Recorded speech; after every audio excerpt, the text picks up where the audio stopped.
Hiya! I thought I'd come on and do a little live while I'm in the van.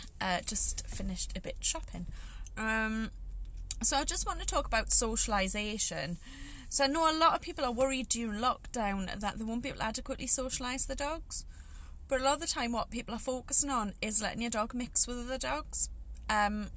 People get really fixated on that idea and that concept that unless your dog is mixing a lot with other dogs and interacting and playing, that your dog won't be a sociable dog. That's not exactly true. Well, it's not true at all, not even partially. So first of all, socialisation is just your dog experiencing things. So your dog experiencing things but still being able to focus on you. One of the biggest misconceptions is when dogs play with the dogs, they're going to be friendlier in the future.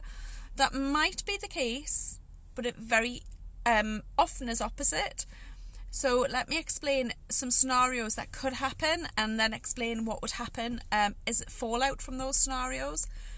So you take your puppy along to the park where there's a group of people with their dogs, or a dog, or multiple, or one, it doesn't matter. And your dog has an unpleasant experience in that really important time, so up till the age of 14 weeks, and your puppy has an unpleasant experience, and it doesn't even have to be a huge dramatic experience as in your dog got attacked, or it could just be something as simple as a dog ran towards your dog and give your dog a scare. So that's happened during this really important time in the puppy's life, that it's had a scare. So that's going to hugely impact your puppy, more than if it happened at any other time. And like I say, you can't predict that that's going to happen. You can't control that environment by taking them to the park and sort of hoping for the best, hoping that they'll see dogs that aren't going to give your dog a fright. You can't guarantee that. Could just be a really friendly dog, just being a bit forward gives your dog a fright. And now your puppy's got a little bit of fear or anxiety around other dogs, and you're going to have to play catch up with that. And you might never really get there because it happened during that really important time. So that actually affected your dog 100-fold than if it happened any other time. Then there's the other scenario. So your puppy has a fantastic time. It really enjoys other dogs. It's the best thing ever. Your dog is the one that wants to run over to all the dogs, and your dog then intimidates somebody else's puppy just because it's been over friendly, over familiar. But your dog has a fantastic time during that time. And what your dog's learning is playing with the dogs is fantastic. It's the best thing ever. Then, when your dog's usually a little bit older and becoming more independent, your dog is going to make a beeline for other dogs. And that might not seem like a problem, but if your dog has a hitty-missy recall, right, and it might stop being hitty-missy during the adolescent time, so 7 months onwards, your dog runs over to other dogs and you can't call your dog back. It might run across roads to see other dogs. It might run across fields to see other dogs. It might jump down at people to see their dogs. It might run over, intimidate another dog, hurt another dog. If you've got a boisterous young pup and it runs over to an older, elderly dog, that could hurt that dog.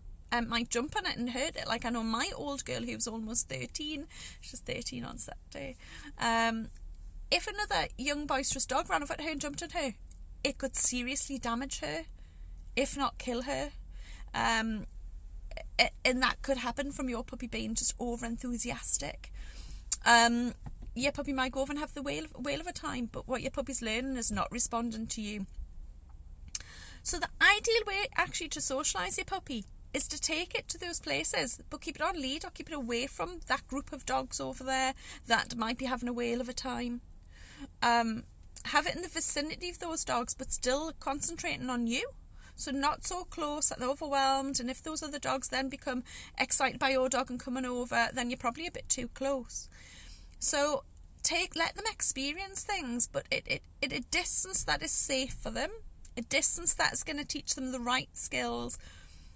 And try not to overwhelm them. So trying to do too much in that time as well can be hugely traumatic for the dog and detrimental long term to the dog. So think quality rather than quantity. And what you're actually trying to do during that time, and what you're trying to do with the brain, is help it develop as densely as possible. So really fire on those neurotransmitters all the way through the brain, and that can happen by any novel experience. So novel experiences are things that you can do in your garden. So things like walking over different surfaces, tarpaulin, tin foil, leaves, bark, cardboard, as many different things as you can think of, because information's being passed up through the feet to the brain, which, like I say, is firing those neurotransmitters, which is going to help develop them. It's going to also help develop resilience, and that's super important. So how quickly can they bounce back from a traumatic experience, even if it's mildly traumatic, or, you know, a big trauma as well. Also building up confidence. So things like Amazon boxes are ideal, cardboard boxes, and make little mazes for your puppy. Make little things for them to walk over, climb in between, climb on top of, put some treats in there so that, you know, they want to go and explore it, using, like, say, different textures, different surface types. All that will help build up your puppy's confidence and also help build up that resilience. Right, so help develop that brain so that when your puppy does have an experience later on, it's not going to be hugely detrimental to your dog. And then remembering lots of other things are also important. So don't fixate on dogs. I was just having a conversation with a friend of mine just last week who has actually got an ex-police dog. Those dogs do not get mixed with other dogs. They do not play with other puppies when they're young. They do not run around loads of people and get, you know, and jump and meet every single person, but they have a lot of experiences. And what they do is they build a bond with their handler, with their person. And when we watch Raven interact, she is a really nice, friendly dog. She's not fazed by the other dogs. She doesn't particularly want to go over to them. You know, she'll have a polite little sniff and a nice little tail wag, but it's not intense. It's not, oh my God, there's a dog, it's the best thing ever. She's very polite and just a bit indifferent to the other dogs. They're not a big focus. It doesn't make her antisocial. She just doesn't have a go at the other dogs. She's not scared of the other dogs. She's just not that bothered because they're not important to her. But focusing as well on other experiences. So what experiences is your puppy going to have? At the minute, taking them to the pub is not possible. So can you recreate that sort of thing in your garden? Can you sit outside or in your house, have the dog resting calmly on a mat while you drink a cup of coffee? While it's chewing a chew. Can you take them to get a takeout coffee and go to the park where there's a park bench and do the training there?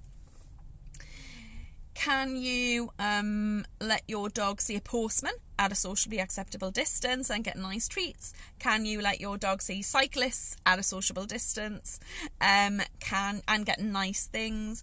Can you take walks along Jesmond Dean? So Jesmond Dean at the minute has the cafe. You can get a takeout. It has a pet's corner that you can walk past.